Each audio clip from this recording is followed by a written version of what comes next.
Hello everyone, welcome to my channel civil basics 21। आज का topic कुछ व्यूअर्स की रिक्वेस्ट पर मैंने बीबीएस ऑफ स्टेयर केस का लिया है और इसे एक्सप्लेन करने का प्रयास किया है। तो स्टार्ट करते हैं।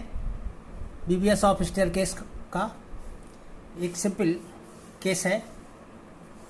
ये फ्लाइट की विड्थ जो है 1.2 मीटर है, स्टेयर्स की टोटल हॉरिजॉन्टल लेंथ 2.25 मीटर है और ये भी फ्लाइट है 1.2 मीटर है। इधर से ये चौड़ाई 2.5 मीटर कंप्लीट है। ये लैंडिंग 1 है, ये लैंडिंग 2 है।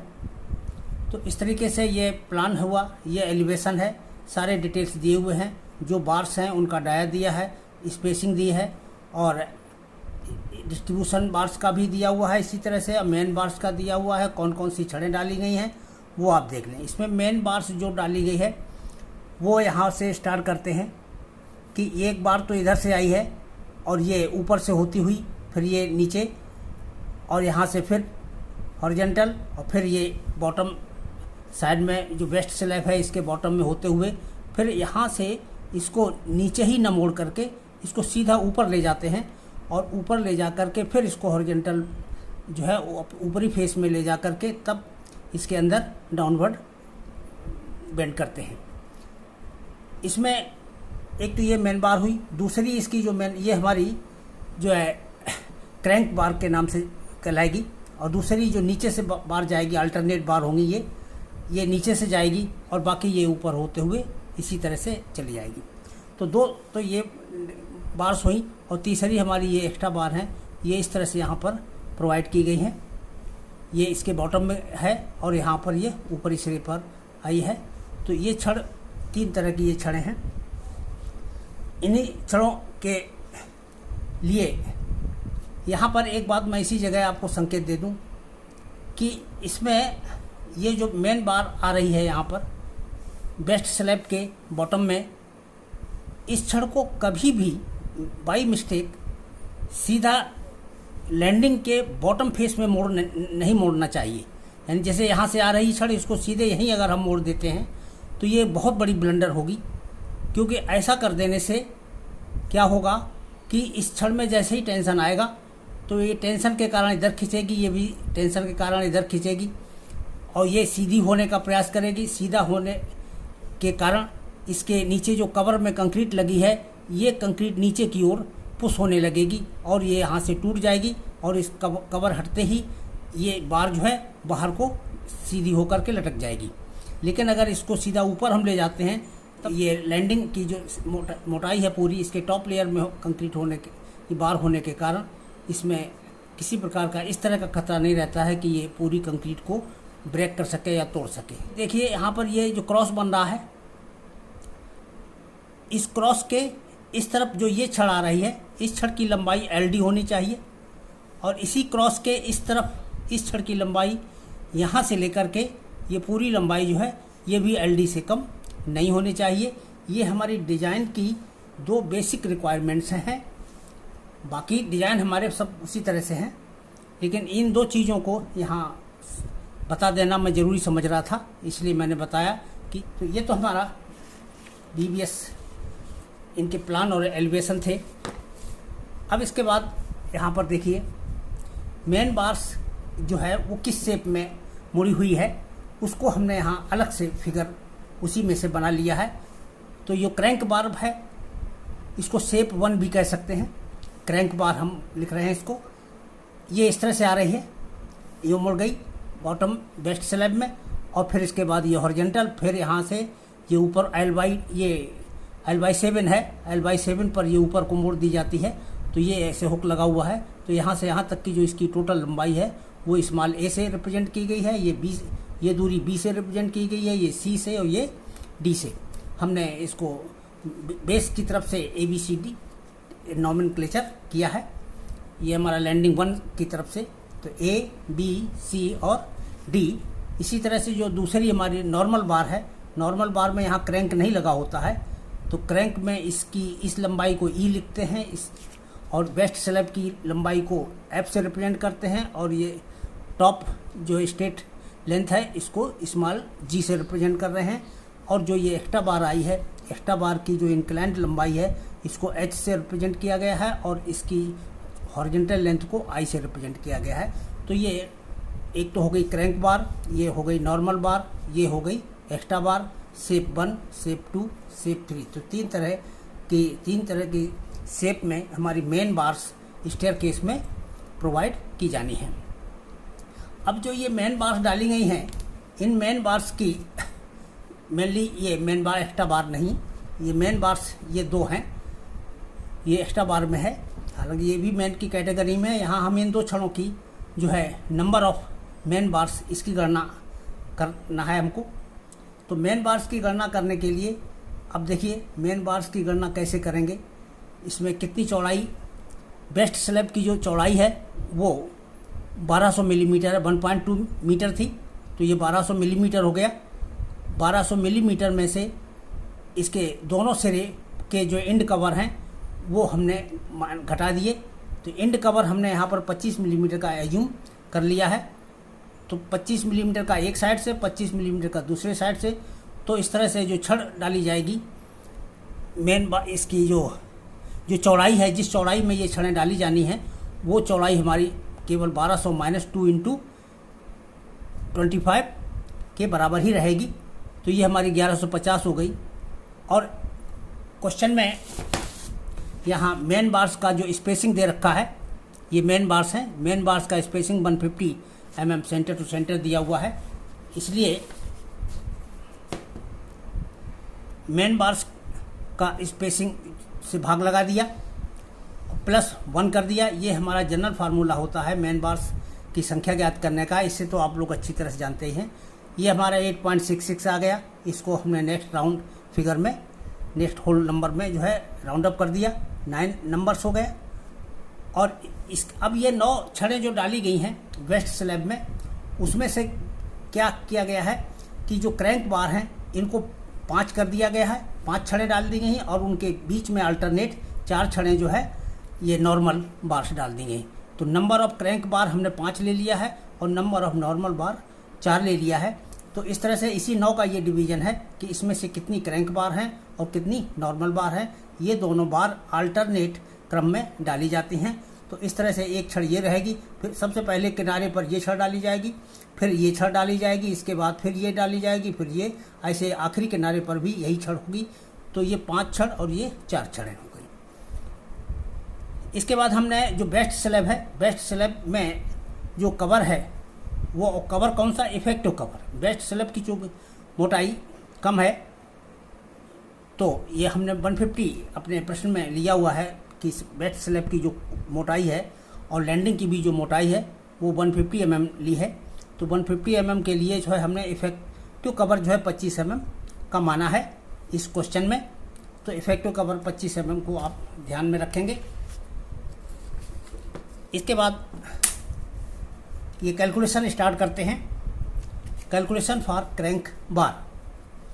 तो सबसे पहले हम क्रैंक बार का फिगर हमने पीछे तो बनाया ही था, यहाँ फिर से बना देते हैं क्योंकि यहाँ बार बार देखने की आवश्यकता पड़ेगी। तो ये क्रैंक बार है, इसकी ये दूरी A है, ये B, C और D है, ये सेम टू सेम फिगर है। अब इसमें सबसे पहले स्टार्ट करते हैं कि प्रत्येक संख्या की गणना करना।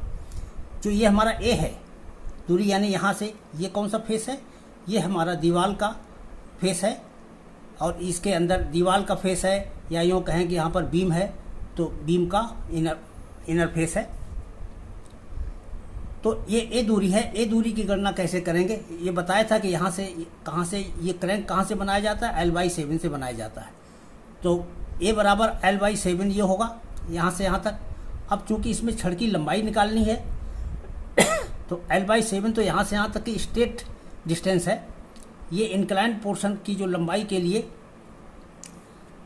पीछे हम पढ़ चुके हैं कि 0.42D जोड़ दिया जाता है, 0.42D और ऐड कर देते हैं। तो जितनी एक्स्ट्रा लंबाई इसमें बढ़ेगी इसके क्रैंक के कारण, वो यहाँ पर 0.42D से ज्ञात हो जाएगी। D क्या होता है इसमें, इस छड़ और इस छड़ के बीच वर्टिकल जो हाइट है उसको कैपिटल D से रिप्रेजेंट किया गया है। तो अब देखिए L की वैल्यू, L इसमें हमारा 4650 मिलीमीटर है, यानी 4.65 मीटर है। इसे हम क्वेश्चन से देख सकते हैं 2.25 मीटर ये बीच में है, 1.2 मीटर इधर है, 1.2 मीटर है। इस सबको जो हम जोड़ेंगे तो ये 4.65 मीटर यहाँ पर आ जाता है। तो इस तरीके से ये हमारा स्पान हो गया L/7। तो इसको मिलीमीटर में लिख करके सॉल्व किया है।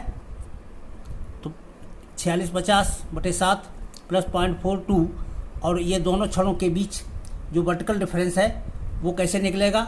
यहाँ से स्लैब की मोटाई, यानी जो हमारा लैंडिंग है उसकी मोटाई 150 है, उसमें से एक कवर ऊपर से घटा दीजिए, एक कवर नीचे से घटा दीजिए, इफेक्टिव कवर। तो ये छड़ों के सेंटर टू सेंटर डिस्टेंस ज्ञात हो जाएगी, वही हमारा कैपिटल डी होता है। तो 150 - 2 × 25, तो ये हमारा 100 mm के बराबर हो गया। हमने जब इसको सॉल्व किया तो ये 706 मिलीमीटर ए की वैल्यू यहाँ से ज्ञात हो गई। जब हमने ए ज्ञात कर लिया, अब इसके बाद हम आगे बढ़ेंगे। इसमें हम देखो बता दें, बी की गणना पहले नहीं करते हैं, ये सबसे लास्ट में बी की गणना की जाएगी। इसके बाद हम पहले सी की गणना करेंगे। इसमें सी की गणना करने के लिए मेनली देखें, हमको याद क्या करना है कि ये छड़ जिस बिंदु पर मोड़ी गई है यहाँ से ऊपर की ओर, और जहाँ तक ये गई है उस बिंदु को हमने ए मान लिया है, और लोअर पॉइंट को हमने सी मान लिया है, और यहाँ पर एक हमने ट्रायंगल बना दिया है, राइट एंगल, ये वर्टिकल ड्रॉप करके और यहाँ से हॉरिजॉन्टल लाइन खींच करके ABC एक ये ट्रायंगल मान लिया है। अब इसमें ये डिस्टेंस, वर्टिकल डिस्टेंस की गणना हम फिगर से कर सकते हैं। इसी फिगर में वही लाइन देखिए, यहाँ पर ये है, ये हमारी इंक्लाइंड लाइन है। इसका ये लोअर पॉइंट सी हो गया, टॉप पॉइंट इसका ए हो गया, और ये पॉइंट बी हो गया। तो ये ए से सी तक ये जो इंक्लाइंड डिस्टेंस है, और यहाँ ये बी से सी ये हॉरिजॉन्टल डिस्टेंस है। यहाँ फिगर में देखिए ध्यान से, इस जगह से लेके यहाँ तक ये फिगर में ड्राइंग में दे रखा है 2.25 मीटर। लेकिन जब हम यहाँ क्वेश्चन इसी का प्लान एलिवेशन देखते हैं तो इस यहाँ पर ये छड़, ये पॉइंट यहाँ पर आता है इसकी सीध में अगर हम लेके, और हमारी ये छड़ इंक्लाइंड यहाँ तक हुई है, इसलिए हमको ये हमारा ए पॉइंट इस जगह नहीं है, इसलिए ये इसकी गणना अलग से करनी पड़ेगी। तो यहाँ देखिए ये ए हो गया, ये सी है और ये बी है। अब इसकी जो है पहले इसी यहीं से गणना कर लें इस फिगर की मदद से। ये जो हमारी लैंडिंग 1 है, लैंडिंग 1 का टॉप फेस और लैंडिंग 2 का टॉप फेस, इनके बीच की जो वर्टिकल हाइट क्वेश्चन में 1.5 मीटर दे रखी है, यानी फर्स्ट फ्लाइट के बीच में जो डिफरेंस है वो हमारा 1.5 मीटर का है। इसी तरह से सेकेंड फ्लाइट में भी 1.5 मीटर का है। टोटल हाइट जो है रूफ के बीच में 3 मीटर की है। हमको निकालना कहाँ तक है, इस छड़ के यहाँ तक की दूरी निकालनी। तो यहाँ तक निकालने के लिए हमको पहले ये पूरा जोड़ दीजिए 150 मिलीमीटर, और फिर उसमें नीचे से एक कवर घटा दीजिए। ऐसे ही ऊपर से छड़ तो हमारी एक कवर नीचे है, एक कवर के बराबर, तो जो ये ऊपर से भी एक कवर घटाया जाएगा, एक कवर यहाँ से घटाया जाएगा। तो इस तरीके से इसकी जो लंबाई है, ये ए बी की दूरी जो है, ये ए से बी तक की दूरी कितनी हुई, ये जो 1.5 मीटर की फ्लाइट में डिफरेंस था वो 1.5 मीटर को 1500 मिलीमीटर लिख लिया है, और प्लस जो हमारी लोअर लैंडिंग है उसकी मोटाई जोड़ दी, और इसमें से एक कवर ऊपर से और एक कवर नीचे से इफेक्टिव कवर जोड़ देने से छड़ों के सेंटर टू सेंटर डिस्टेंस ज्ञात हो जाती है। वही हमारी ए से बी तक की वास्तविक दूरी होगी।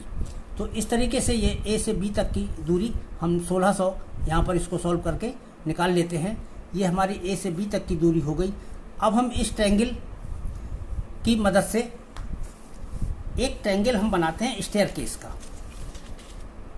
स्टेयरकेस में आपने देखा होगा कि यहाँ पर क्वेश्चन में जो है लैंड जो ट्रेड है वो 250 मिलीमीटर लिया हुआ है, और राइज इसका जो है वो 150 मिलीमीटर का है। इसका हाइपोटेन्यूज हम मिला देते हैं, तो हाइपोटेन्यूज मिला देने से ये हमारा राइट एंगल ट्रायंगल बन जाता है, और इसमें हाइपोटेन्यूज की हम कैलकुलेशन कर लेते हैं पाइथागोरस थ्योरम से। तो पाइथागोरस थ्योरम से ये 250 इसका एडजेसेंट है, और ये इसका अपोजिट है, और ये इसका हाइपोटेन्यूज है। तो हाइपोटेन्यूज की गणना जब ये दोनों भुजाएं मालूम है तो इसकी गणना कर लेते हैं, और इसकी वैल्यू 292 mm के बराबर निकल के आती है। तो ये फिगर हम हमेशा कई बार हम यूज करेंगे ये स्टेयरकेस के हिसाब से। ये इंक्लिनेशन यानी ये वेस्ट स्लैब के पैरेलल ये लाइन होती है। अब इसमें ये ट्रायंगल और ये ट्रायंगल, ये दोनों ट्रायंगल जो है सिमिलर ट्रायंगल है। इसमें हम क्या करते हैं कि हॉरिजेंटल एंगल को, जो हमारी वेस्ट ये इंक्लाइंड लाइन है, हाइपोटेन्यूज और हॉरिजेंटल के बीच का एंगल जो है इसको हम थीटा मान लेते हैं। हम सिंबल सिर्फ एक एंगल का निशान लगा देते हैं सिमिलर अपनी सुविधा के लिए। इसका ये हॉरिजेंटल से लगा दिया, तो इसमें हॉरिजेंटल से कौन सा एंगल होगा, इसी के इक्विवेलेंट ये हॉरिजेंटल लाइन और ये वेस्ट स्लैब की डायरेक्शन में, तो ये एंगल हो गया। अब इन दोनों को जब हम कंपेयर करेंगे तो यहाँ पहले देखिए ये भुजा हम ज्ञात कर चुके हैं, ये भुजा हमको ज्ञात करनी है और ये भी ज्ञात करनी, ये दोनों चीज़ें ज्ञात करनी है, ये भी ज्ञात करना है, ये भी ज्ञात करना है। तो पहले हम जब ये ज्ञात करेंगे तो जो भुजा हम ज्ञात करेंगे वही भुजा बटे ज्ञात भुजा का रेशियो हम लिख लेते हैं BC बटे AB, BC बटे AB। ये क्योंकि ये अननोन है, ये नोन है, तो इसका रेशियो। अब देखो इस एंगल के हिसाब से ये दोनों भुजाएं क्या हैं, इसको हम आधार बटे लंब कह सकते हैं, इसको एडजेसेंट बटे अपोजिट कह सकते हैं। तो एडजेसेंट बटे अपोजिट ये हो गया, यही चीज़ इसमें कर दीजिए। एंगल के हिसाब से एडजेसेंट बटे अपोजिट यानी 250 बटे 150 के बराबर हो जाएगा। तो ये रेशियो जो है 250 बटे 150 इस ट्रायंगल के हिसाब से आया और इसके हिसाब से ये BC बटे AB आया। बस ये रेशियो लिख करके, चूँकि AB हमको ज्ञात है, तो AB हमको ज्ञात है, AB की वैल्यू जो है अभी हमने निकाली थी 1600 मिलीमीटर ऊपर। AB की वैल्यू यहाँ रख करके BC की वैल्यू हम यहाँ से कैलकुलेट कर लेते हैं। तो BC बराबर 250 बटे 150 गुणे 1600 बराबर 2667 मिलीमीटर। इस तरह से BC हमको ज्ञात हो गया, यानी ये हॉरिजेंटल डिस्टेंस हमको ज्ञात हो गई। अब इसी के साथ साथ हम इसका हाइपोटेन्यूज यानी AC ये भी हम ज्ञात कर लेंगे। तो जब हम ये ज्ञात करेंगे तो AC बटे AB लिखेंगे, AC बटे AB। अब जब AC बटे AB लिखा है तो यहाँ जरा देखिए क्या क्या किया, हाइपोटेन्यूज बटे अपोजिट। तो हाइपोटेन्यूज या यूँ हम कह सकते हैं कर्ण बटे लंब, तो वही चीज़ यहाँ कर दीजिए, हाइपोटेन्यूज बटे अपोजिट। तो हाइपोटेन्यूज तो हमारा 292 है और अपोजिट हमारा 150 है, तो इसका रेशियो तो ये 292 बटे 150 के बराबर कर दिया हमने AC बटे AB को। अब यहाँ से हमने AC को सॉल्व कर लिया, AC बराबर AB जो है 1600, इसका गुणा कर दिया करके, ये सॉल्व होकर के AC की वैल्यू जो है यानी A से C तक की इंक्लाइंड है, अर्थात वेस्ट स्लैब की जो कुल लंबाई है या ये जो इंक्लाइंड बार है इसकी कुल लंबाई वो हमारी आ गई 3115 मिलीमीटर। तो इस तरह से हमने इस ट्रायंगल में ये भुजा भी निकाल ली और ये हॉरिजेंटल भी निकाल। जैसे ही ये भुजा हमने निकाली तो ये देखिए छड़ की इस लंबाई को हमने क्या लिख रखा था, स्मॉल c। इसका मतलब ये स्मॉल c की वैल्यू ज्ञात हो गई। यहाँ पहले स्मॉल a ज्ञात हुआ था, यानी ये यहाँ से यहाँ तक ज्ञात हुआ था। अब हमारा यहाँ से यहाँ तक ये स्मॉल c ज्ञात हो गया। ये हमने छड़ की लंबाई यहाँ तक ज्ञात कर ली और हमारी ड्राइंग में लंबाई यहाँ से यहाँ तक की दे रखी है 1.2 मीटर यानी 1200 मिलीमीटर। ड्राइंग की लंबाई में जो क्वेश्चन दिया है उसमें पूरी लैंडिंग की ये चौड़ाई 1.2 मीटर क्वेश्चन में दी हुई है और यहाँ हमने ये लंबाई C जो है यहाँ तक नाप लिया है। अब हमको केवल यहाँ से यहाँ तक की दूरी स्मॉल d ज्ञात करनी है। तो अब इस दूरी को ज्ञात हम तभी कर सकते हैं जब यहाँ से इस सिरे तक की ये दूरी ज्ञात हो जाए। तो हम इसको जो है मिला देते हैं डॉटेड लाइन से। A को, इस पॉइंट को हमने A मान लिया कैपिटल A और इसको B मान लिया, ये मिला दिया। अब यहाँ से वर्टिकल लाइन हमने ड्रॉप कर दी, तो वर्टिकल लाइन हमारी इस लाइन पर D पर काट रही है और ये जब D पर काट रही है तो यहाँ जो बीच में ये C पॉइंट है, तो C पॉइंट से हम इस लाइन पर परपेंडिकुलर ड्रॉप कर देते हैं। तो ये परपेंडिकुलर हमने ड्रॉप कर दिया, परपेंडिकुलर ड्रॉप। अब हमको इसी ये एक तो ये ट्रायंगल हो गया, एक ये ट्रायंगल हो गया, तो इस तरह से इन दोनों ट्रायंगल से और ये हमारा स्टेयर का जो है स्टेप का जो है ये एक ट्रायंगल, ये तो हम इसका हर जगह प्रयोग करेंगे क्योंकि हर ट्रायंगल को इसी से कंपेयर करके भुजाओं की वैल्यू हम कैलकुलेट करेंगे। तो इसमें देखिए C से लेकर E तक ये है कितना, वेट स्लैब की मोटाई 150 मिलीमीटर है, ये कवर नीचे 25 मिलीमीटर है। इसमें से जब हम कवर घटा देंगे तो ये बच जाएगा 125 मिलीमीटर। तो सी से लेकर ई तक की जो दूरी है ये हमारी 125 मिलीमीटर की हो जाएगी। अब इसके बाद इसी ट्रायंगल में सी से डी तक ये दूरी हम पहले कैलकुलेट करेंगे, सी से डी तक की। तो इस ट्रायंगल में ये एंगल हमारा इस हॉरिजॉन्टल एंगल के बराबर आएगा, क्योंकि ये हॉरिजॉन्टल लाइन है तो ये इसका परपेंडिकुलर, ये वर्टिकल लाइन हो गई, ये इंक्लाइंड है, ये इसका परपेंडिकुलर हो गई। तो जो एंगल इसमें होगा वही एंगल इसमें हो जाएगा। अब यहाँ से हमको चूँकि सी डी ज्ञात करना है तो लिख लीजिए सी डी बटे सी ई। जो ज्ञात करना है उसको ऊपर रखिए और जो ज्ञात है उसको नीचे रख दीजिए। सी डी बटे सी ई, यहाँ लिख लीजिए सी डी बटे सी ई। और ये वैसे क्या है, हाइपोटेन्यूज बटे एडजेसेंट कर्ण बटे आधार। तो ये इस ट्रायंगल में वही काम कर दीजिए। कर्ण हमारा कितना है, 292 का है और आधार 250 का है, यानी हाइपोटेन्यूज अपॉन एडजेसेंट। तो ये 292 बटे 250। यहाँ से सी डी सॉल्व कर लीजिए, चूँकि सी हम निकाल चुके हैं। ये सॉल्व करके 146 mm आ गया। जब हमने ये निकाल लिया, अब हम बी से डी तक की दूरी निकालते हैं, बी डी। तो बी डी बराबर हो जाएगा B C plus C D, B C plus C D, B C plus C D ये होगा। अब इसमें बी सी कितना है, बी यहाँ से यहाँ तक है, ये हमारी पूरी ये जो राइज है ये कितना है 150 का, और ये भी हमारी स्लैब 150 की है, इसलिए ये 150 है। इसमें ये छड़ का यानी एक कवर ऊपर से कम कर दीजिए तो बी से सी तक की दूरी ज्ञात हो जाएगा। तो वही यहाँ काम किया, 150 माइनस 25 कर दिया तो वो बी सी के बराबर आ गया। 150 में से ये ऊपर का 25 घटा देंगे तो यहाँ से यहाँ तक तुम्हारा 125 बचेगा। तो ये 125 हो गया। और फिर ये सी डी हम कैलकुलेट कर चुके हैं 146, इसको जोड़ दिया, दोनों मिला करके 271 mm ये हमारा बी से डी तक की दूरी ज्ञात हो गई। जब ये दूरी ज्ञात हो गई, अब हम इस ट्रायंगल में ए बी डी और इस ट्रायंगल में इसको कंपेयर कर लेते हैं। हमको इस ट्रायंगल में ये दूरी ज्ञात है और ये हमको ज्ञात करना है। हमारा मेन ऑब्जेक्ट क्या था, ए से बी ज्ञात करना है। तो ये हम ए बी ज्ञात करेंगे। तो ए बी ज्ञात करना है तो ए बी बटे बी डी लिख लीजिए यहाँ पर, ए बी बटे बी डी। और ए बी बटे बी डी ये हमारा एडजेसेंट बटे अपोजिट हो जाएगा।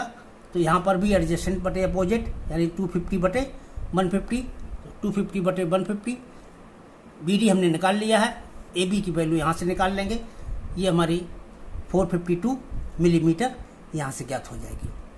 तो इस तरह से ये ए बी हमारा ज्ञात हो गया। जब ए बी ज्ञात हो गया तो स्मॉल डी बराबर, अब कैलकुलेट कर लीजिए, इस पूरी लंबाई में से यानी 1200 में से स्मॉल डी बराबर 1200 में से यही ए बी के बराबर ए बी को घटा दीजिए। ए बी का मान आया था 452, तो ये हमारा आ गया 748 मिलीमीटर। तो यहाँ से डी ज्ञात हो गया। अब जब ये डी ज्ञात कर लिया, अब इसके बाद हम बी ज्ञात करेंगे।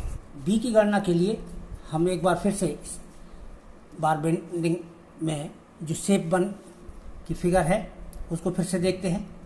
शेप वन छड़ की जो हॉरिजॉन्टल स्पान जो टोटल है वो हमारा 4.65 मीटर का है। इस स्पान में से अगर हम ये डी घटा दें, इधर से यहाँ तक ए घटा दें, और जो ये सी है, सी का हॉरिजॉन्टल कंपोनेंट यानी बी सी जो बेस हमने कैलकुलेट किया हुआ है, ये बी से सी तक घटा दें, तो ये तीनों चीज़ें घटा देने पर हमको बी की वैल्यू ज्ञात हो जाती है।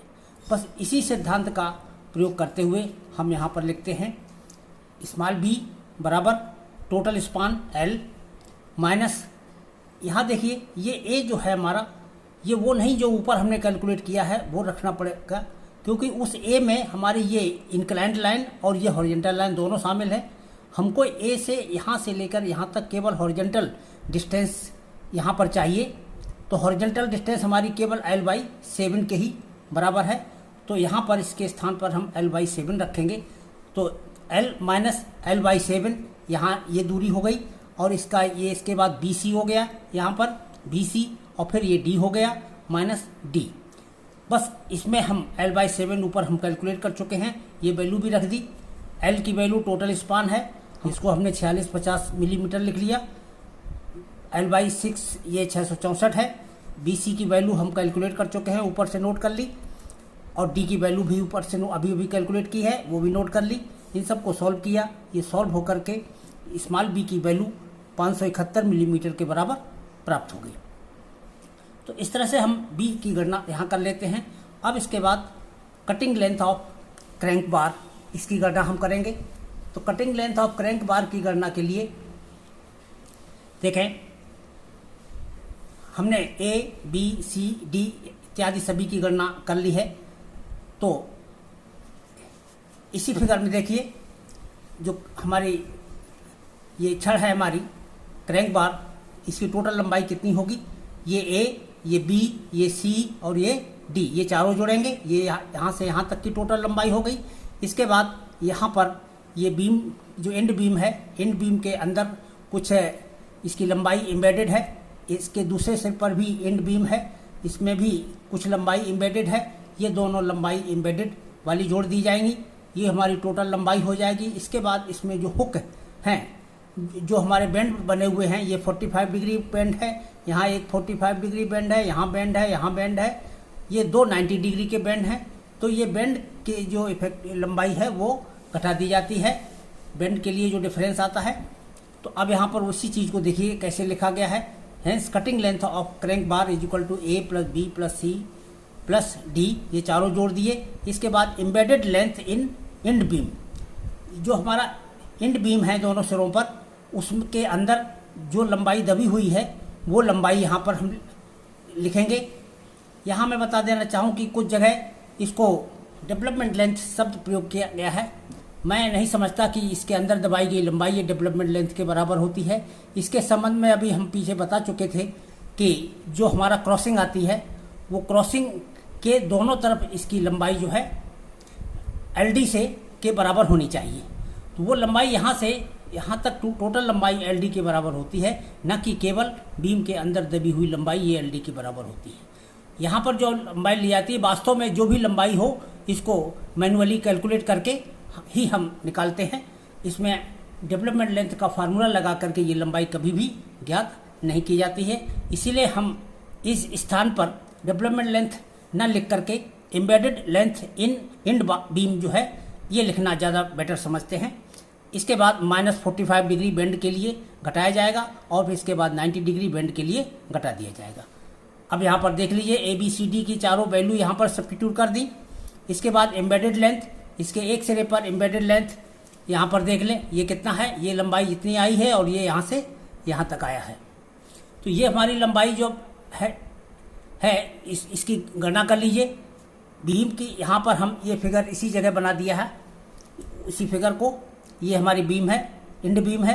एंड बीम में ये मेन बार हमारी आ रही है क्रैंक बार, यहाँ से यहाँ तक और यहाँ से यहाँ तक। ये जो एंड बीम है इसकी जो चौड़ाई ली गई है वो 250 मिलीमीटर क्वेश्चन में ली गई है, और ये जो लैंडिंग है, लैंडिंग की मोटाई 150 मिलीमीटर ली गई है। तो 250 में से एक सिरा यहाँ, एक कवर यहाँ से घटाया जाएगा। कवर घटाने से 25 कम हो जाएगा 250 में से, ये 225 बचेगा। तो ये हमारी सीधी लंबाई 225 मिलीमीटर हो गई, उसको हमने यहाँ लिख दिया 225 मिलीमीटर। अब इसके बाद यहाँ से यहाँ तक की जो ये लंबाई है इसको देख लीजिए, ये हमारा ऊपर से एक कवर कम है और नीचे से एक कवर के बराबर कम है। तो 25 इधर से कम हुआ, 25 इधर से कम हुआ, तो 150 में से 50 कम हो गया इस तरह से। तो बचा बीच में कितना, 100। तो ये हमारी लंबाई 100 मिलीमीटर के बराबर है। तो 225 मिलीमीटर और 100 मिलीमीटर इतनी लंबाई जो है हमारी एम्बेडेड है एक सिरे पर। इसी तरह से दूसरे सिरे पर भी इतनी ही लंबाई एम्बेडेड होगी। बस इसी चीज़ को यहाँ देखिए कैसे लिख दिया गया है। ब्रैकेट में एक सिरे पर जो लंबाई एम्बेडेड है वो 225 मिलीमीटर प्लस 100 मिलीमीटर लिख दिया। इसको जोड़ करके 2 से गुणा कर दिया, क्योंकि इसके दूसरे सिरे पर भी इसी तरह से बीम जो है एंड बीम के अंदर एम्बेडेड है। अब इसके बाद पूरी छड़ में जो हमारी क्रैंक बार है इसमें देख लेते हैं 45 डिग्री के कितने बेंड हैं। तो एक बेंड यहाँ पर हुआ, दूसरा ये हुआ, तीसरा ये हुआ, चौथा ये हुआ, 4 बेंड हैं। तो 4 बेंड के लिए यहाँ पर डिडक्शन किया जाएगा। तो 4 गुणे एक बेंड के लिए 1 डी के बराबर डिडक्शन किया जाता है 45 डिग्री बेंड होने पर। तो 1 डी, यहाँ पर डी डाया बार है, तो यहाँ पर 12 मिलीमीटर व्यास की छड़ प्रयोग की गई है, तो डी के स्थान पर हमेशा 12 लिखेंगे। तो 4 × 1 डी ये हो गया 4 बेंड के लिए। इसी के बाद हमारा 90 डिग्री बेंड है। 90 डिग्री बेंड की कुल संख्या 2 है, एक इस सिरे पर है, एक इस सिरे पर है। तो ये 2 बेंड होने की वजह से यहाँ पर हम लिखेंगे 2 गुणे, और एक 90 डिग्री बेंड के लिए जो डिडक्शन किया जाता है वो 2d के बराबर किया जाता है। तो 2 × d ये हो गया एक 90 डिग्री बेंड के लिए, तो 2 90 डिग्री बेंड के लिए 2 × 2d के बराबर डिडक्शन हो जाएगा। अब ये हमारी सारी संख्याएं इसमें नोन हो गई। नोन हो जाने के बाद इसको सॉल्व कर लिया हमने। ये 5694 मिलीमीटर है, इसको हम 5.694 मीटर लिख सकते हैं। इस तरह से हम फिर टोटल कटिंग लेंथ की गणना कर लेंगे। एक छड़ की लंबाई इतनी है, टोटल क्रैंक बार की संख्या 5 है, ये हम ऊपर गणना कर चुके थे, 5 से यहाँ गुणा कर दिया। सभी क्रैंक बार्स की लंबाई मिला करके वो हमारी 28.47 मीटर के बराबर प्राप्त हो गई। तो ये हमारी लंबाई इस तरह से कटिंग लेंथ इसकी प्राप्त होगी। नॉर्मल बार की लंबाई ज्ञात करने की, नॉर्मल बार का फिगर यहाँ बनाया हुआ है, ये आ रहा है, ये ऐसे है। यहाँ पर क्रैंक नहीं बना है, बस वही नॉर्मल हो गया। क्रैंक नहीं बना है तो ये बॉटम सिरे पर जाएगा, और जो बॉटम सिरे पर छड़ जा रही है वो सीधी जा रही है और ये यहीं पर फिनिश हो जा रही है, ये ऊपर नहीं बेंड की जा रही है। यहाँ देखिए, ये क्रैंक वाली ऐसे ऊपर से बेंड की गई थी और नॉर्मल वाली यहाँ से ले जाके इसी जगह इसको कट कर दिया जाता है। तो केवल इतनी लंबाई ही इसमें एम्बेड होती है। इस बात को ध्यान रखें, एक सिरे पर केवल इतनी लंबाई एम्बेडेड है और दूसरा सिरा इसका ऊपर को आ रहा है, तो ये इतनी लंबाई यहाँ पर एम्बेडेड होगी। बस अब इसमें देखिए, इसके लिए जो सिंबल थे ई, एफ और जी, ई की वैल्यू ज्ञात करनी है यहाँ पर। तो ई बराबर कितना हो जाएगा, यहाँ से यहाँ तक L/7, यानी यहाँ से यहाँ तक की दूरी, यही ई बराबर है। तो ये L/7 plus small B, L/7 plus small B के बराबर ई हो गया। इसको सॉल्व किया तो 1235 मिलीमीटर आया। इसके बाद ये एफ, जो इंक्लाइंड पोर्शन है वो क्रैंक बार और नॉर्मल बार दोनों का बराबर होता है, इसलिए इसमें एफ है, और वहाँ पर सिंबल ऊपर सी लिया था, तो एफ बराबर सी के होगा, और सी की वैल्यू जो ऊपर निकाली है वही हम यहाँ नोट कर लेते हैं, ये 3115 मिलीमीटर हो गई। इसके बाद जी की वैल्यू, यहाँ से यहाँ तक की दूरी, जी जो है ये हमारा डी के बराबर है, जो ऊपर हमने डी कैलकुलेट किया है, तो इसको भी हम एज इट लिख लेते हैं 448 मिलीमीटर। अब ये हमने जब निकाल लिया तो इसके बाद कटिंग लेंथ ऑफ नॉर्मल बार की गणना करेंगे। ई प्लस एफ प्लस जी, ये तीनों जो लंबाइयाँ निकाली हैं वो जोड़ लीजिए, प्लस एम्बेडेड लेंथ, दबी हुई लंबाई, ये जोड़ दीजिए। इसमें से 45 डिग्री बेंड घटा दीजिए और 90 डिग्री बेंड्स घटा दीजिए। अब इसमें देखिए, ई, एफ और जी, ये जो ऊपर हमने वैल्यू निकाली हैं तीनों, इनकी वैल्यू यहाँ रख ली। एम्बेडेड लेंथ में ज़रा देख लें एक बार, एम्बेडेड लेंथ में इस सिरे पर एम्बेडेड लेंथ कितनी है, 225 प्लस 100, ये तो हो गई 325, और इस सिरे पर कितनी है, ये 225 है केवल। तो इस तरह से इसकी लंबाई 325 हो गई और इसकी हमारी 225 हो गई, ये दोनों लंबाई जुड़ गई, तो ये टोटल एम्बेडेड लेंथ हो गई। इस तरह से दोनों सिरों की ये लेंथ है, एम्बेडेड लेंथ।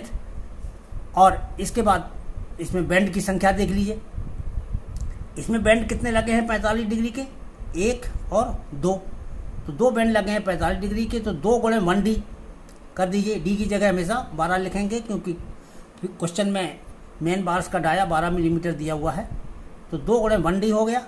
ऐसे 90 डिग्री बेंड के लिए 2D, इसमें एक ही 90 डिग्री का बेंड है। देखिए, इस सिरे पर 90 डिग्री का बेंड है, इस सिरे पर नहीं है, तो इसमें केवल एक ही 90 डिग्री का बेंड है, इसलिए 1 × 2D लिखा जाएगा। तो ये 1 × 2D जब लिखा, तो अब हमारे इस में सारी संख्याएं ज्ञात हो गई। बस इसको सॉल्व किया हमने, सॉल्व करके ये हमारा 5600 मिलीमीटर आ गया, यानी 5.6 मीटर, अर्थात एक नॉर्मल बार की जो लंबाई है वो 5.6 मीटर प्राप्त हुई। टोटल कटिंग लेंथ इसके बाद निकाल लेते हैं, जो कि एक छड़ की लंबाई 5.6 मीटर मल्टीप्लाइड बाई 4, 4 छड़े हैं नॉर्मल बार, तो इनका गुणा किया तो ये हमारा 22.4 मीटर प्राप्त हो गया। इस तरह से ये हमारी नॉर्मल बार की कटिंग लेंथ टोटल ज्ञात हो गई कि कुल लंबाई कितनी होगी जो कि नॉर्मल बार के लिए ज़रूरत है। अब हमने यहाँ पर क्रैंक बार की कैलकुलेशन कर ली और नॉर्मल बार की कैलकुलेशन कर ली। अब इसके बाद एक्स्ट्रा बार की कैलकुलेशन देखिए, ये हमारा टॉप साइड में हमारी नॉर्मल जो मेन बार्स थी वो दोनों इधर को आ रही हैं, जो एक्स्ट्रा बार है वो बॉटम सिरे पर डाली जाती है और यहाँ आगे ले जा करके फिर बेस्ट स्लैब के ऊपरी फेस में या स्टेप के नीचे से होकर के इसको आगे ले जाते हैं। और ये दूरी जो है डिजाइन करके क्वेश्चन में दी हुई होती है। तो हमारे इस प्रश्न में इसकी लंबाई यहाँ से यहाँ तक की, यानी इस सिरे से इस जगह तक की लंबाई 600 मिलीमीटर क्वेश्चन में दे रखी है। इसलिए ये हमें स्वयं नहीं निकालना होता है, जो ड्राइंग में दिया गया हो वही उसी लंबाई का हम यहाँ पर प्रयोग करते हैं। बस हमको यहाँ से यहाँ तक की लंबाई की कैलकुलेशन करनी होगी। तो अब इसमें देखिए, जो क्रैंक ये एक्स्ट्रा बार है, इसकी जो ये वाली हाइट थी इसको स्मॉल h से रिप्रेजेंट किया गया था और इसकी जो हॉरिजॉन्टल लेंथ थी इसको I से रिप्रेजेंट किया गया था। तो इसमें I हमारी हॉरिजॉन्टल लेंथ थी, वो यहाँ से यहाँ तक की लंबाई है। अब इसमें ये लंबाई देखो, मेन बार में हम यहाँ से यहाँ तक D तो ज्ञात कर चुके हैं, लेकिन जो ये एक्स्ट्रा बार है वो यहाँ से यहाँ तक की लंबाई है। तो यहाँ से अगर हम परपेंडिकुलर ड्रॉप करें तो ये जो लंबाई एक्स्ट्रा है इतना D में और हम जोड़ देंगे तो ये इसकी हॉरिजॉन्टल लंबाई यानी I ज्ञात हो जाएगी। तो इसका मतलब ये हुआ कि I बराबर क्या हुआ, PM प्लस D, यानी ये D और ये P से M तक की दूरी, ये हमारी हॉरिजॉन्टल लेंथ है, इसी को I से रिप्रेजेंट कर रहे हैं। तो इसमें PM प्लस D ये हमको गणना करनी है। अब ये PM कितना है, यहाँ पर जो ये क्रॉस बन रहा है छड़ों का, ये सीधी जा रही है, ये इंक्लाइन जा रही है, ये दोनों छड़ें एक दूसरे को क्रॉस कर रही हैं। तो क्रॉस करते समय यहाँ हमने कहा था कि ये परपेंडिकुलर ड्रॉप कर लीजिए इस बेंड से नीचे एक ये, और इसके इस सिरे से इस छड़ पर परपेंडिकुलर ड्रॉप कीजिए। ये जो बार है इंक्लाइंड बार, इस पर परपेंडिकुलर ड्रॉप कर देंगे तो ये मान लीजिए Q है, ये हमारा P पॉइंट है, तो ये PQ लाइन हो गई और ये हमारी MN लाइन हो गई और ये क्रॉस पॉइंट को हमने O मान लिया है। अब इसका हॉरिजॉन्टल एंगल एक ये है, इसका एक ये हॉरिजॉन्टल एंगल ये है, कि हॉरिजॉन्टल के साथ ही बन रहा है ये B एंगल, तो ये दोनों आपस में बराबर हैं। और ये स्टेप का हम एंगल यहाँ इसको भी साथ ही साथ बना लेंगे, वही 250, 150 और 292। अब हमारा पर्पज क्या है, P से लेके M तक की दूरी ज्ञात करना। तो इसे हम दो पार्ट में ज्ञात करेंगे, P से O तक की दूरी और M से O तक की दूरी। तो MO और PO ये दोनों ज्ञात करके जोड़ देंगे तो ये PM दूरी ज्ञात हो जाएगी। अब इसमें इस तरह से ले लीजिए, यानी ये ट्रायंगल और इस ट्रायंगल को कंपेयर कर दीजिए, ये तो सिमिलर ट्रायंगल हैं। तो इसमें देखिए, तुमको आपको ये ज्ञात करना क्या है, MO, और इसमें से क्या MN ज्ञात है। MN के बारे में फिर से सोच लीजिए, M क्या है, M हमारा कहाँ पर स्थित है, नीचे वाली छड़ पर, और N कहाँ स्थित है, ऊपर वाली छड़ पर। और दोनों छड़ों के जो बीच की दूरी है, इसका मतलब टोटल मोटाई में से 25 ऊपर से कम हुआ होगा और ये 25 नीचे से कम हुआ, यानी 50 कम हो गया। टोटल मोटाई हमारी 150 की थी, इसमें 50 कम हो गया, तो ये हमारा 100 mm हो गया। तो M से N तक की दूरी कितनी हो गई, 100 mm। जरा इसको भी साथ ही साथ निकाल लीजिए। बेस्ट स्लैब की मोटाई भी हमारी 100 mm, ये 150 mm है। बेस्ट स्लैब की मोटाई 150 mm है।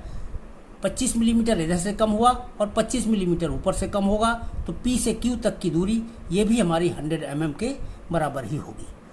अब इसका मतलब ये दोनों दूरियां हमको ज्ञात हैं, ये इस केस में 100 mm है, ये 100 mm है। बस इसी की सहायता से हम ये अननोन डिस्टेंस MO ये ज्ञात कर लेते हैं। तो हम रेशियो यहाँ पर लिख लेते हैं, MO यानी जो अज्ञात संख्या है MO बटे MN, MO बटे MN।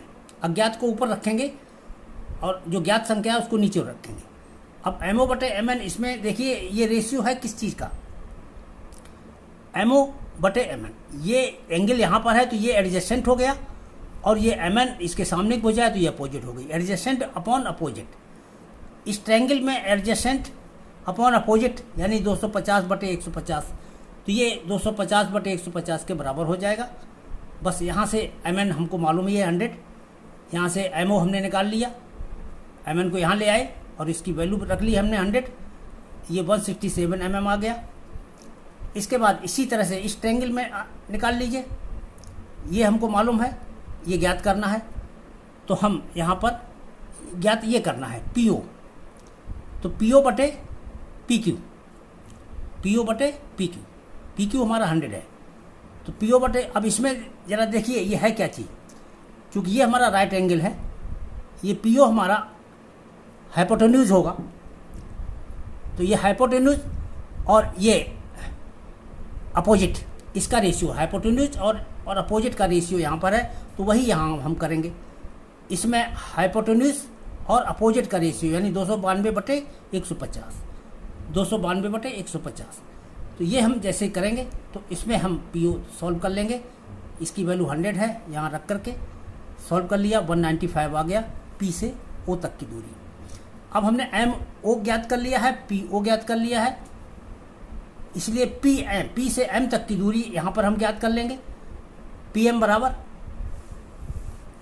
PO प्लस MO, जोड़ दीजिए, दोनों दूरियों को हमने जोड़ दिया, 195 167, ये हमारा 362 मिलीमीटर आ गया।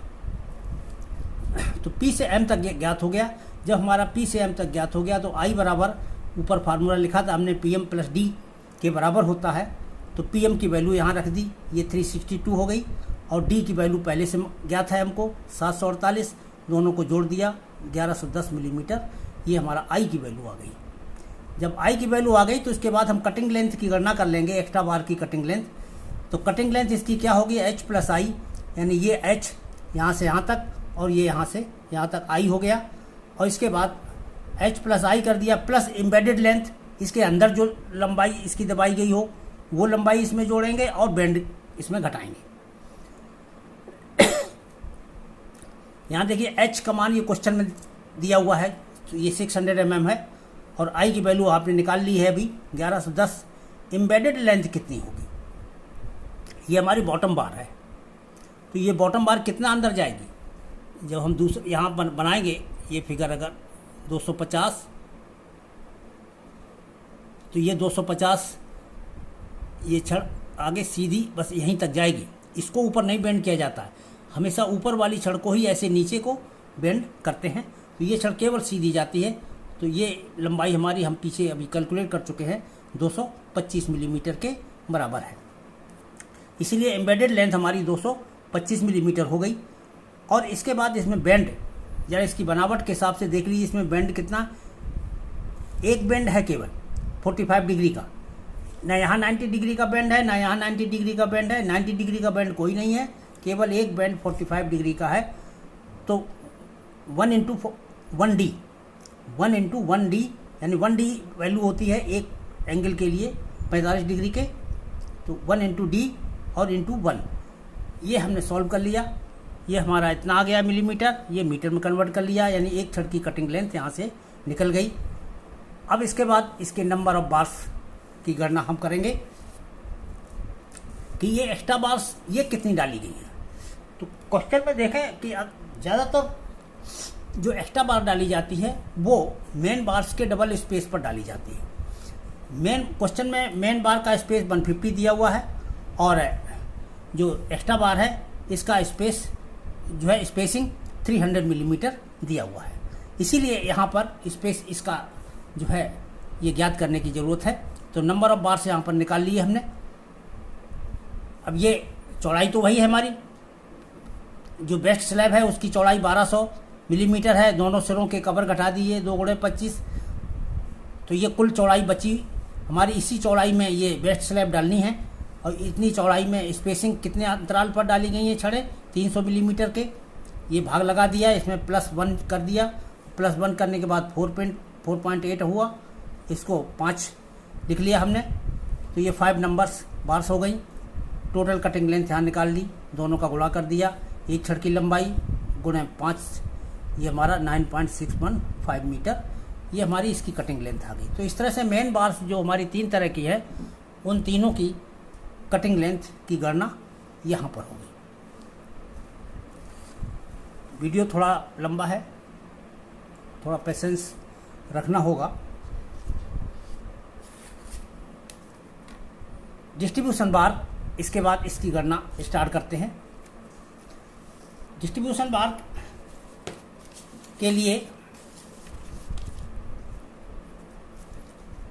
स्टार्ट करते हैं वेस्ट स्लैब से। सबसे पहले ये जो हमारी स्लैब है वेस्ट स्लैब, इसमें जो डिस्ट्रीब्यूशन बार डाली जाएंगी, यानी ये बॉटम में ये डॉट से दिखाई गई हैं छड़ें, इनका स्पेसिंग अलग से यहाँ देखिए 200 मिलीमीटर पर दे रखा है। ये 10 मिलीमीटर व्यास की छड़ है और ये 2 मिलीमीटर के अंतर 200 मिलीमीटर के स्पेसिंग पर ये छड़ें डाली गई हैं, डिस्ट्रीब्यूशन बार्स हैं।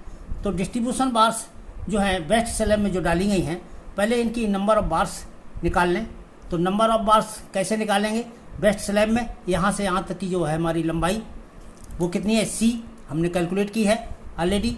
तो सी बटे स्पेसिंग प्लस 1, तो सी का मान ऊपर से देख सकते हैं आप 3115 है और स्पेसिंग 200 है, प्लस 1 किया और ये हमारा 17 नंबर आ गया है।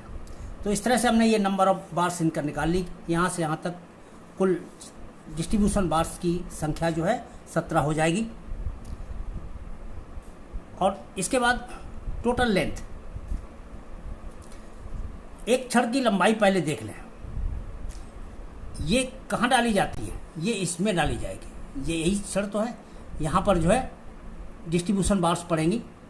वेस्ट स्लैब की कुल चौड़ाई कितनी है, 1.2 मीटर यानी 1200 मिलीमीटर। यहाँ देख लो 1200 मिलीमीटर, और ये एक कवर इधर घटा देंगे, एक कवर इधर घटा देंगे, तो ये हमारी 2 गुणे 25 कम हो जाएगा, तो ये 1150 मिलीमीटर एक छड़ की लंबाई हो जाएगी। तो ये लेंथ ऑफ 1 बार यहाँ पर हो गया, गुणे नंबर ऑफ बार 17 ये कर लिया। इस तरह से टोटल लेंथ हमारी आ गई 19.55 मीटर। तो वेस्ट स्लैब में हमने जो डिस्ट्रीब्यूशन बार्स हैं इनकी संख्या ज्ञात कर ली।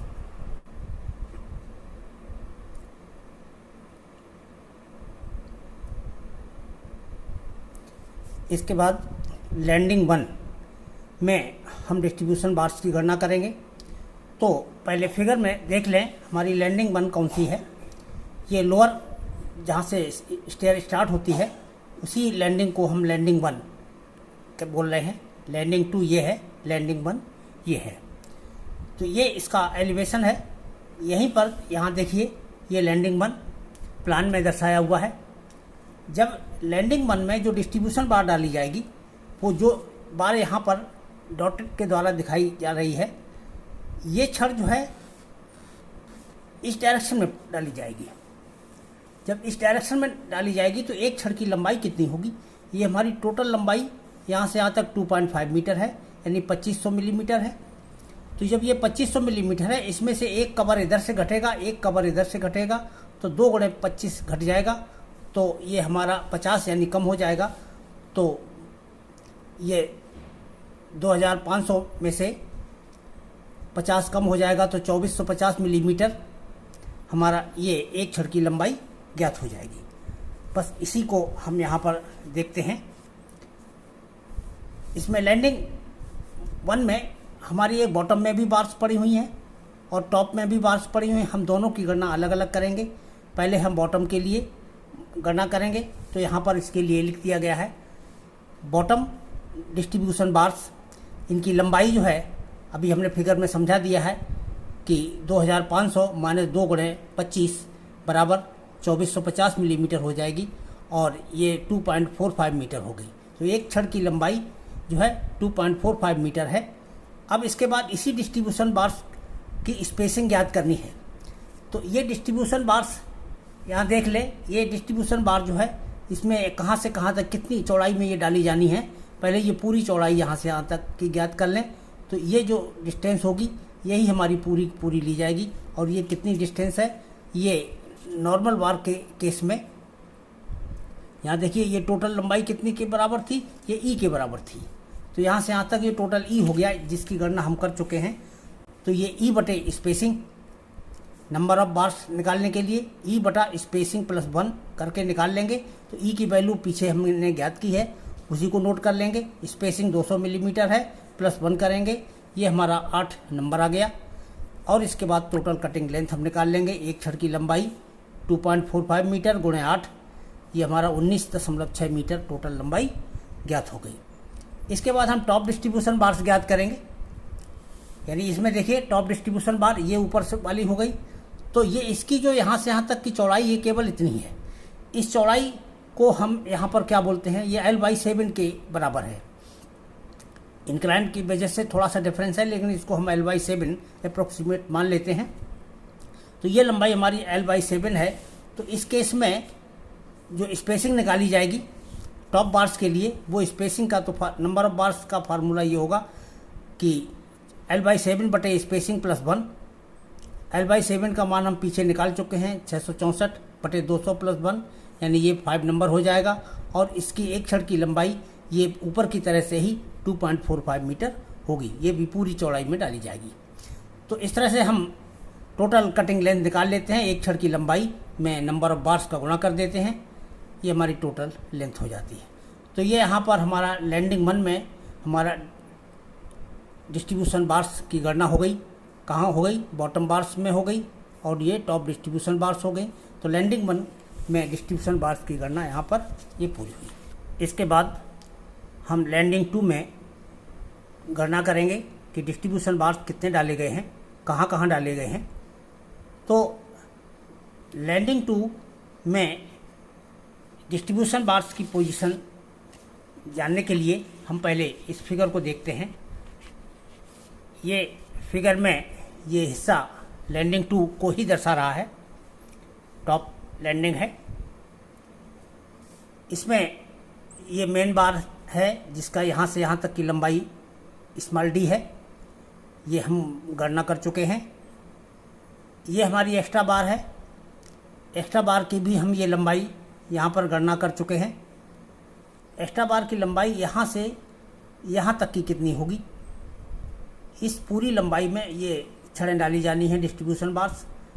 तो ये लंबाई की गणना करने के लिए हमको यहाँ से यहाँ तक का स्मॉल डी ये तो मालूम है, यहाँ से यहाँ तक का हमने ये भी गणना की थी, ये MO है, और यहाँ से ये PO था, ये गणना हम पीछे कर चुके हैं। तो उसी फिगर से ये हम MO की वैल्यू यहाँ पर नोट कर लेते हैं, पीछे हमने गणना की है। वहीं से जब MO की वैल्यू हम नोट कर लें तो ये D प्लस MO ये पूरी लंबाई हो जाएगी। इसी लंबाई में ये छड़ें बॉटम वाली डाली जाएंगी। जब हमको लंबाई मालूम हो गई तो स्पेसिंग से भाग लगा देंगे, और स्पेसिंग से भाग लगा करके एक जोड़ देंगे, नंबर ऑफ डिस्ट्रीब्यूशन बार्स ज्ञात हो जाएंगी। टॉप लेयर में जब हम डिस्ट्रीब्यूशन बार्स की संख्या निकालेंगे तो यहाँ पर ये हमारी पूरी चौड़ाई जो है D के बराबर है। बस इसी में स्पेसिंग, इस दूरी में स्पेसिंग का भाग लगाएंगे, और स्पेसिंग का भाग लगा करके प्लस एक जोड़ देंगे, प्लस एक जोड़ करके ये हमको number of bars distribution bars यहाँ पर ज्ञात हो जाएंगे। अब यहाँ दोनों स्थानों पर जो एक छड़ की लंबाई होगी वो हमारे लैंडिंग की पूरी चौड़ाई के बराबर है, जो कि 2.45 मीटर है। तो दोनों के केस में इसकी लंबाई छड़ की जो है वो सेम रहेगी। तो इसके बाद हम इसी गणना को देखते हैं।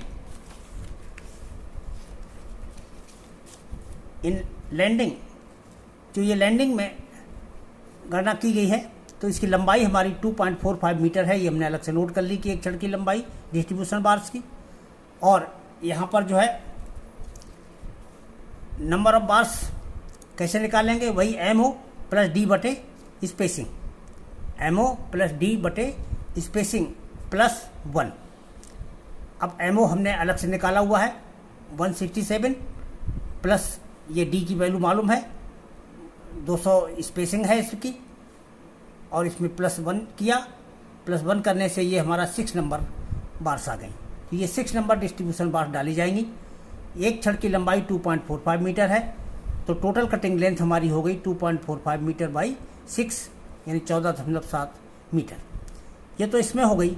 अब इन वेस्ट स्लैब में भी हमारी मेन डिस्ट्रीब्यूशन बार्स डाले जाएंगे। तो वेस्ट स्लैब में जो बार्स डालेंगे,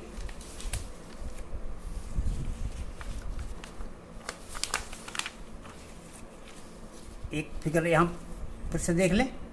ये हमारी जो नीचे एक्स्ट्रा बार डाली गई है, ये मुड़ करके यहाँ पर वेस्ट स्लैब में जाती है, और ये जो यहाँ से यहाँ तक की लंबाई है, ये ड्राइंग में ही 600 मिलीमीटर दी हुई है। इसे हमें अलग से गणना नहीं करनी है। इसी 600 मिलीमीटर की लंबाई में यहाँ पर भी डिस्ट्रीब्यूशन बार्स प्रोवाइड की जानी है। तो यहाँ पर जो है कुल ये चौड़ाई 600 मिलीमीटर हो गई। इसमें स्पेसिंग का भाग लगा दीजिए, +1 कर दीजिए, तो नंबर ऑफ बार्स हमारी गणना हो जाएगी। अब इस जगह एक चीज़ देखिए कि इस छड़ की लंबाई डिस्ट्रीब्यूशन बार्स की लेंथ कितनी होगी। ये हिस्सा हमारा वेस्ट स्लैब का है, और वेस्ट स्लैब की जो चौड़ाई है वो 1200 मिलीमीटर होती है। उसमें 2 कवर घटा देने के बाद 1150 मिलीमीटर उसकी जो है चौड़ाई बचती है, यानी 1.15 मीटर इसकी लंबाई होती है एक छड़ की। तो यहाँ पर एक छड़ की लंबाई 1.15 मीटर होगी, और यहाँ पर जो है ये हमारी 2.45 मीटर होती है। तो इसी के हिसाब से जो वेस्ट स्लैब में एक्स्ट्रा बार जा रही है उसकी लेंथ हमारी 1200 - 2 × 25 हो गई। 1200 - 2 × 25 हो गई, बराबर 1150 मिलीमीटर हो गई, और 1.15 मीटर हो गई। यहाँ पर इस तरह से नंबर ऑफ बार्स अभी मैंने बताया 600/200 +1 बराबर ये 4 नंबर आ गया।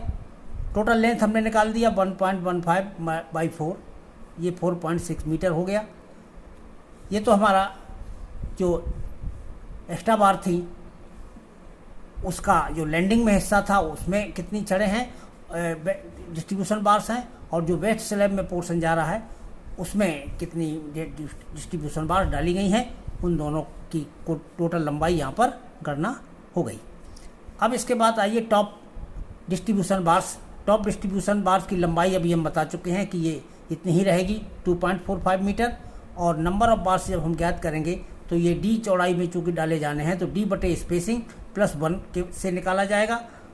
तो D हमको ज्ञात है, तो D यानी 748/200 +1, ये हमारा आ गया 5 नंबर।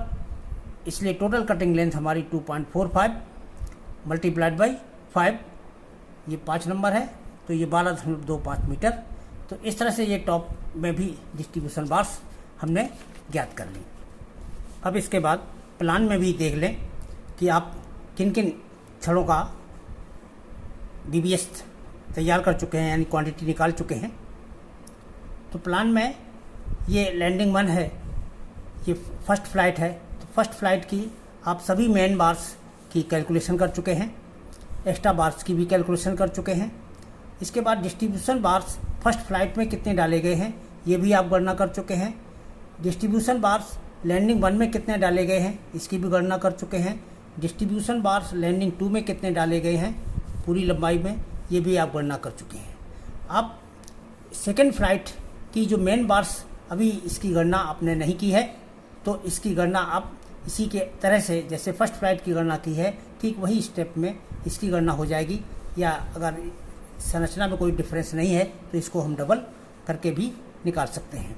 और इसके बाद इसमें सेकेंड फ्लाइट की डिस्ट्रीब्यूशन बार्स की भी गणना एक्स्ट्रा करके आपको जोड़नी है, क्योंकि इसमें आपने अलग से निकाली थी और इसमें आपको अलग से निकालनी होगी। लैंडिंग की जो है डिस्ट्रीब्यूशन बार्स ये इसी जगह पर दोनों के लिए एक साथ डिजाइन हो गई हैं, तो ये इनकी क्वांटिटी जो है यहाँ पर इस तरह से ज्ञात हो जाती है। तो इस तरह से ये स्टेयरकेस का BBS हमारा पूरा हुआ। उम्मीद है ये आपको समझ में आया होगा। फिर भी अगर कहीं कोई डाउट है तो आप कमेंट बॉक्स में पूछ सकते हैं। Thank you.